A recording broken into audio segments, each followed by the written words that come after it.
Тэгэхээр жирэмсэн үеийн сэтгэл зүйн тухай ярилцах болно.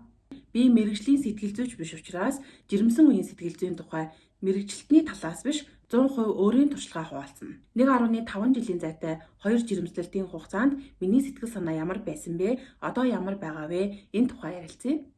Жирэмсэн үед ээжийн сэтгэл санаа ямар байх нь биеийн эрүүл мэнд, ажил, гэр бүлийн харилцаа гэх мэт биднийг тойрсон олон зүйлээс шалтгаалдаг гэж бодож байна.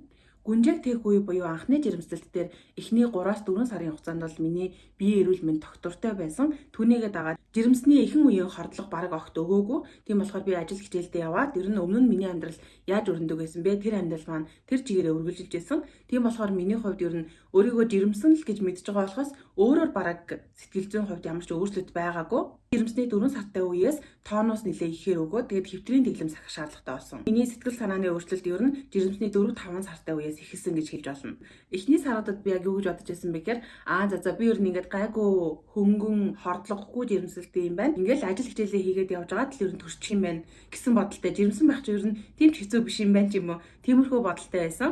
Ер нь бол эхний саруудын миний энэ хариуцлагагүй, анзаарахгүй, ажил амьдралынхаа ачааллыг нь тааруулж чадаагүй байдал маань ингээд ийм эрт ураг доошлох, тооноос их хэмжээгээр өгөх юм шалтгаан болчихж байгаа юм. Миний яг хувь хүний онцлог бол нийгмийн дунд буцалж явдаг төрлийн хүн байхгүй юу? Ингээд өдөр болгон өөр хүмүүстэй уулзна. Миний ажил мэргэжил ч гэсэн сэтгүүлч учраас өдөр болгон өөр хүмүүстэй уулзна, өөр арга хэмжээнд оролцоно. Ер нь ингээд нэг оффистоо бараг нэг өдөржингөөр суудаггүй. Өдөр болгон гадуур ажилдаа ингэж явдаг. Нийгмийн дунд буцалж явдаг ийм төрлийн хүн гэртээ байгаад хэвтрийн дэглэм сахисан чинь сэтгэл санааны хувьд шал өөр болж эхэлсэн. Манай гэрийнхэн бүгдээрээ ажил хичээлдээ өөр өөрсдийнхөө зүйлдээ явчихна. Тэгэд би яг нэг тийм орхигдсон юм шиг мэдрэмж төрдөг байсан. Гүнжээг тээж авах үед ер нь ихэнх үе нь хүйтэн уйлрал байсан. Хавар яг дулаарч эхлээд 4 сар гэхэд би төрсөн. Гадаа цаг агаар хүйтэн хэвтрийн дэглэм сахих шаардлагатай. Тэгээд гэрээсээ бас ажиллаа хийх, хичээлээ хийх хэрэгтэй учраас гээд ер нь гэрээс бараг огт гардаггүй. Ер нь 7 хоногийн 1-2 өдөр л бараг гадаа гардаг байсан баха. Байглаас болон хүнээс тусгаарлагдсан энэ үе маань надад бас нэлээх хүн дээр нөлөөлсөн. Эхэндээ бол яг хэвтрийн дэглэмээ сахиад хөдөлгөөнөө хориод ингээд биеийн байдал гайгүй сайжирч байгаа ч гэсэн явандаа миний толгой маш их өвддөг басан. Ер нь өмнө нь миний хуян хөрөх ч юм уу толгой өвдөх байдал нэлээд байдаг байсан л та. Гэтэ ингээд яг гэрээс гарахгүй байгаад байсан чинь бүр их өвддөг басан. Бүр ингээд тасралтгүй өвддөг. Шөнжөнгөө унтаад сэрсэн ч гэсэн өглөө огт амраагүй юм шиг хожим үеийн хордлоготой хавсраад бие маань бүр хэцүү байдалд орсон. Зүрхний хэм алдагдах, дотор мухай оргих, бөөлжих, толгой эргэх, толгой өвдөх. Зүгээр орноосоо босоод шүдээ угаах хүртэл амар хэцүү санагддаг үе зөндөө байсан. Хүний ингээд толгой тарих өвдөд байхаар юм бодоход хүртэл хэцүү болчдөг юм лээ. Ямар ч юм бодож чадахгүй байна гэхээр одоо юм хийж чадахгүй нь бараг ойлгомжтой.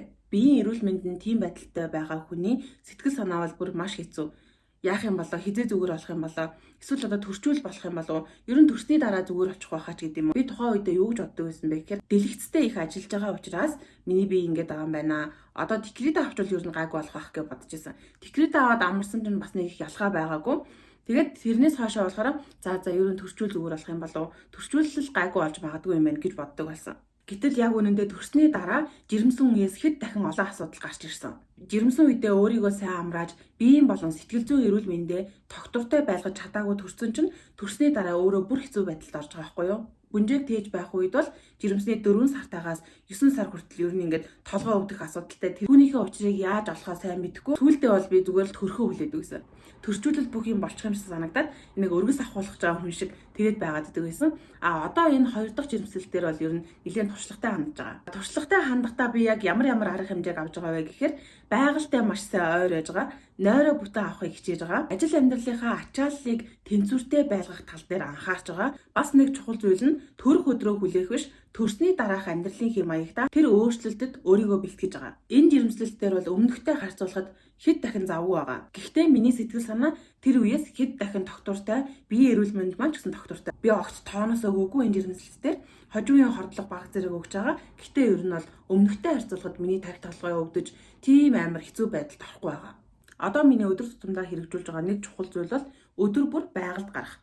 Энэ нь заавал цэцэрлэг түрээлэнд очиод эсвэл ууланд очих гэсэн үг биш. Гарах ажилгүй байсан ч гэсэн заавал гадаа гарна. Хэрвээ боломжтой бол уцаа гэртээ орхиод гадаа гарахаар хүн ингээд ганцаараа суугаад сайхан бүтэн амьсгаа аваад нар салхийг мэдрээд ингэснээрээ бид нар маш гоё энерги авна. Тэгээ ганцаараа байгаа учраас ямар нэг зүйлд сатаарахгүй уцгүй байгаа нь бас маш чухал. энерги, эрч хүч болон шөнийн нойроо хангалттай авахд маш сайн эерэг нөлөө үзүүлж байгаа. Өмнөх жирэмслэл дээр бас нэг чухал зүйл нь нөхөр бит хоёр хамтдаа амьдарч эхлээд удаагүй байсан учраас хамтын амьдрал дээр тасан зохицоог байсан.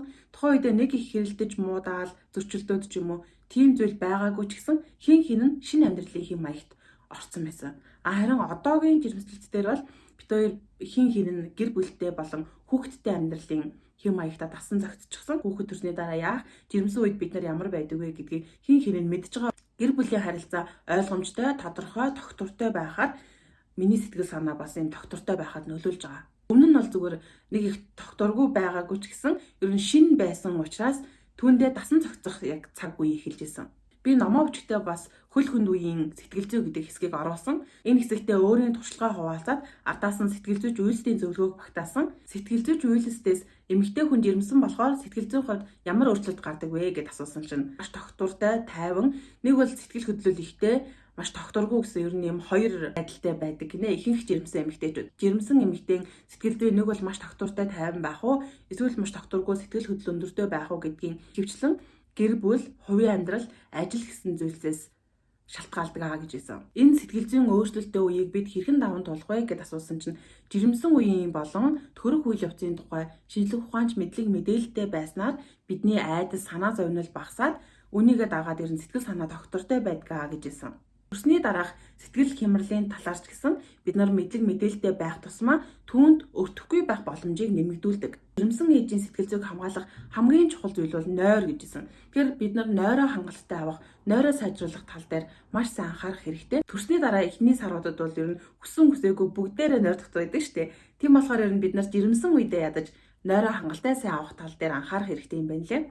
Эцэст нь гэж хэлэхэд бол хэрвээ таны сэтгэл санаа хэцүү, тогтворгүй байгаа бол та өөрөө учрыг нь олж чадахгүй байгаа бол ойр дотны хэн нэгэн болон мэргэжлийн хүний зөвлөгөө, тусламжийг заавал аваарай. Ойр дотны хайртай хүмүүс маань бол биднэрт туслахтаа дуртай байдаг. Гэтэ тэд нэр яаж туслахаа сайн мэддэггүй. Тэгэхээр та түүнд яг надад ямар тусламж хэрэгтэй байгаа вэ гэдгээ маш сайн ойлгуулж хэлвэл тэр танд бол тусалж чадна. Одоогийн жирэмслэлтээр бол би төрөх цаг үеэ хүлээх биш, төрсний дараах амьдралын хэм маягтаа сэтгэл зүгээ бэлтгэх, нойроо сайн авах, байгальдаа сайн гарах гэх мэт яг өдөр тутмын зүйлстэй маш сайн анхаарч байгаа. Тийм учраас ер нь өмнөхтэй харьцуулахад төрсний дараа би болон сэтгэл зүйн хувьд тийм их ядралтыг мэдрэхгүй байхаа гэж найдаж байна. Тэгээд танд эрүүл энхийг хүсье. Дараагийн бичлэгээр уулзлаа. Баяртай.